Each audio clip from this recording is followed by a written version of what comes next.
আসসালামু আলাইকুম রহমতুল্লাহ। একজন মহিলা সাহাবীকে হযরত ওমর রাদিয়াল্লাহু তাআলা আনহু বাজার মনিটরিং এর দায়িত্ব দিয়েছিলেন। আসুন সংক্ষিপ্তভাবে আমরা তার জীবনী শুনি। হযরত শিফা বিনতে আব্দুল্লাহ রাদিয়াল্লাহু তাআলা আনহা। শিফা বিনতে আব্দুল্লাহ রাদিয়াল্লাহু তাআলা আনহা ছিলেন একজন শিক্ষানুরাগী মহিলা সাহাবী। সে সময় আরবের যে অল্প কজন পড়ালেখা জানতেন, তাদের মধ্যে তিনি একজন। শিফা রাদিয়াল্লাহু তাআলা আনহা এর জন্ম মক্কার কুরাইশ বংশে। মক্কার যে সকল মহিলা সাহাবী রাসূল সাল্লাল্লাহু আলাইহি ওয়াসাল্লামের কাছে বায়াত করেন, শিফা রাদিয়াল্লাহু তাআলা আনহা তাদের মধ্যে একজন। প্রথম পর্বে মদিনায় হিজরতকারী মহিলা সাহাবীদের মধ্যে তিনি অন্যতম।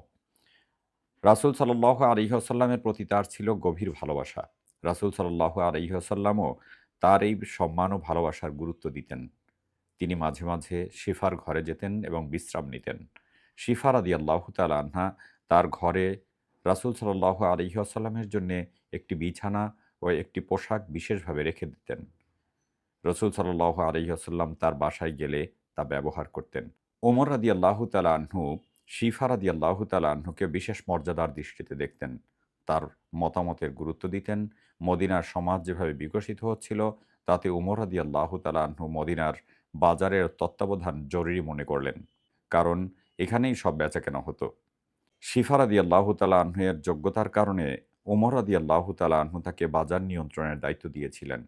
শিফা রাদিয়াল্লাহু তাআলা আনহার যোগ্যতার কারণে হযরত ওমর রাদিয়াল্লাহু তাআলা আনহু তাকে বাজার নিয়ন্ত্রণের দায়িত্ব দিয়েছিলেন। শিফা রাদিয়াল্লাহু তাআলা আনহা এর কাজ ছিল ব্যবসার কাজ ইসলামী শরিয়া অনুযায়ী হচ্ছে কিনা তা তদারক করা। শিফা রাদিয়াল্লাহু তাআলা আনহা বাজারে ঘুরে দেখতেন এবং সেখানে ক্রেতা ও বিক্রেতা ইসলামী মূল্যবোধের পরিপন্থী কোনো কাজ করছে কিনা তা পর্যবেক্ষণ করতেন। বাজারে কার্যক্রম পরিদর্শন করে তিনি খলিফাকে রিপোর্ট প্রদান করতেন। হযরত ওমর রাদিয়াল্লাহু তাআলা আনহু শিফা রাদিয়াল্লাহু তাআলা আনহার সাথে সাক্ষাৎ করতে মাঝে, মাঝে তার বাড়িতে যেতেন। স্বামী সন্তানদের কুশল জিজ্ঞেস করতেন এবং তাদের বিভিন্ন বিষয়ে পরামর্শ দিতেন।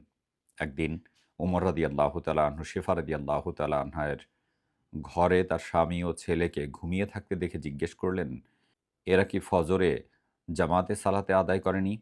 শিফা রাদিয়াল্লাহু তাআলা আনহু বললেন, "হে আমিরুল মুমিনিন, তারা জামাতে সালাত আদায় করেছে। সারারাত সালাত আদায়ের পর সকালে ফজরের সালাত জামাতে আদায় করেই ঘুমিয়েছে।" ওমর রাদিয়াল্লাহু তাআলা আনহু বললেন, "সারারাত সালাত আদায় করে ফজরের জামাত ত্যাগ করার চেয়ে ফজরের সালাত জামাতে আদায় করা আমার কাছে বেশি প্রিয়।" শিফা রাদিয়াল্লাহু তাআলা আনহু চিকিৎসায়ও দক্ষ ছিলেন। জাহেলি যুগে তিনি পিঁপড়া ও সাপ কাটার মন্ত্র জানতেন। নিরক্ষরতার সেই যুগে শিফা রাদিয়াল্লাহু তাআলা আনহা ছিলেন শিক্ষিত একজন মহিলা। তিনি আরবের মহিলাদের লেখাপড়া শিখাতেন। রাসূল সাল্লাল্লাহু আলাইহি ওয়াসাল্লামের নির্দেশে তিনি উম্মুল মুমিনিন হাফসা রাদিয়াল্লাহু তাআলা আনহুকে লেখা শিখিয়েছিলেন। হযরত শিফা রাদিয়াল্লাহু তাআলা আনহু থেকে বর্ণিত হাদিসের সংখ্যা ১২টি। তার বর্ণিত একটি গুরুত্বপূর্ণ হাদিস হলো, রাসূল সাল্লাল্লাহু আলাইহি ওয়াসাল্লামকে সর্বোত্তম আমল সম্পর্কে জিজ্ঞেস করা হলে তিনি বললেন, "আল্লাহর উপর ঈমান আনা, আল্লাহর পথে জিহাদ এবং হজ মাবরুর, আল্লাহর কাছে গৃহীত হজ।" শিফা রাদিয়াল্লাহু তাআলা আনহার ইন্তেকালের সঠিক সময়টি জানা যায়নি। তবে অনেক ঐতিহাসিক বলেছেন, ওমর রাদিয়াল্লাহু তাআলা আনহু এর খেলাফতকালে কোনো এক সময় তিনি ইন্তেকাল করেছেন। আমি এই ঘটনাটি পড়ছি।